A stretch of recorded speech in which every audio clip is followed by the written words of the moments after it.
Ambolo, bonjour toi. Cette chaîne s'appelle Dis-moi. Dis-moi est une chaîne où on va échanger des choses qui m'arrivent, des choses qui t'arrivent. On va souvent laisser des commentaires ensemble, se donner des idées. Je commence par moi. C'est une organisation, entre parenthèses, de haut niveau, malgré que quand même il y a la justice quand même dans la vie, dans le monde naturel bien sûr. C'est une affaire de concombre de mer. Gardez bien le nom concombre de mer. Si un jour vous entendez parler, méfiez-vous, concombre de mer. C'est une bande organisée et il y en a qui sont au Canada, il y en a qui sont au Cameroun, il y en a qui sont aux États-Unis, il y en a qui sont en France. Donc, ils travaillent tous ensemble. Ils se relaient. Vous croyez que c'est un bon contrôleur de finances alors que c'est faux. Vous croyez que c'est un vrai transitaire alors que c'est faux, et ainsi de suite. Ça a commencé comment? Ça a commencé par Facebook. Vous recevez une invitation, quelqu'un qui vous écrit, qui vous parle, et subitement, je m'étais dit, c'est bizarre, je me dis quelque chose, il est familier. J'ai cliqué. Le dialogue a commencé. Tiens, comme tu es une Camerounaise, j'ai une affaire là à te proposer vraiment qui est alléchante et qui va t'apporter gros et qui va changer ta vie parce qu'elle a changé la mienne depuis mon père qui avait commencé aussi cette affaire. Mais je te demande de ne pas en parler parce que pour ne pas perdre l'affaire. C'est un produit qui est très recherché par les laboratoires, par les pharmaciens. Lui-même, entre parenthèses, il est pharmacien.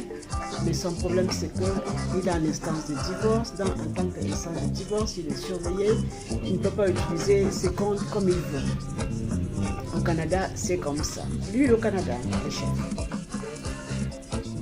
Ensuite, il me donne les coordonnées du Cameroun. Il se trouve les produits, le siège. Je téléphone aussi. J'ai eu, toujours avec WhatsApp, j'ai eu un papier au téléphone. Ouais, Justin et Nive, ça fait longtemps que je ne l'ai pas vu, je ne l'ai pas eu, on ne sait pas qu'est-ce qui est arrivé, ça fait depuis un moment, on ne l'a pas eu. Attendez, je vous passe mon fils parce que, vous savez, moi je suis dans un papier, je ne vois pas bien. Je vous passe mon fils qui va s'occuper de vous et qui va vous dire tout ce qu'il faut. Donc je leur demande le produit, la mission, vous en avez en stock? Oui.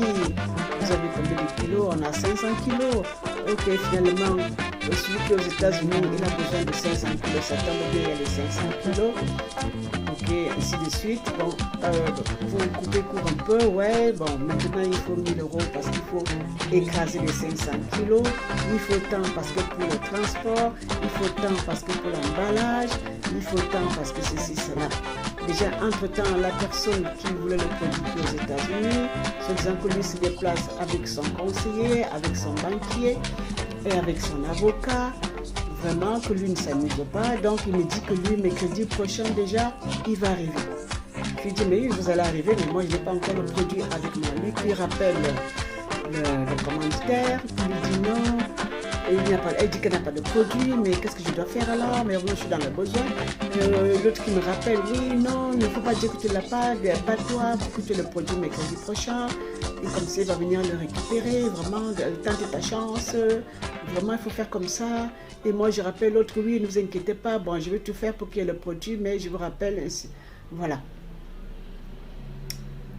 Jusqu'à ce que je peux vous dire que j'ai dépensé 2500 euros. Bref, entre-temps, le produit soi-disant, il est arrivé à Yaoundé. Et il fallait maintenant aussi l'argent pour envoyer. Soi-disant que celui qui est le contrôleur des finances, il y a aussi un contrôleur des finances dedans, pour vous dire. celui qui est contrôleur de finances, il me dit, lui il a son ami qui veut ici en France, il peut faire que ce soit par lui, vraiment, on lui réserve ses produits. Comme il pourra même venir aussi chez moi pour prendre ce produit. Et vraiment, lui va payer la moitié des frais de transport qui s'élevait à 1000 euros, il va payer la moitié, moi la moitié. Mais moi je me disais vraiment que c'est sérieux. Donc j'ai payé la moitié. Sa moitié à lui, jusqu'à aujourd'hui, je ne peux pas vous dire qu'il a payé ou pas. En tout cas, je n'ai pas vu de traces, mais moi, ma moitié à moi, il a vu des traces parce que j'ai scanné le reçu que j'ai envoyé. Bon, maintenant, ça a été fait.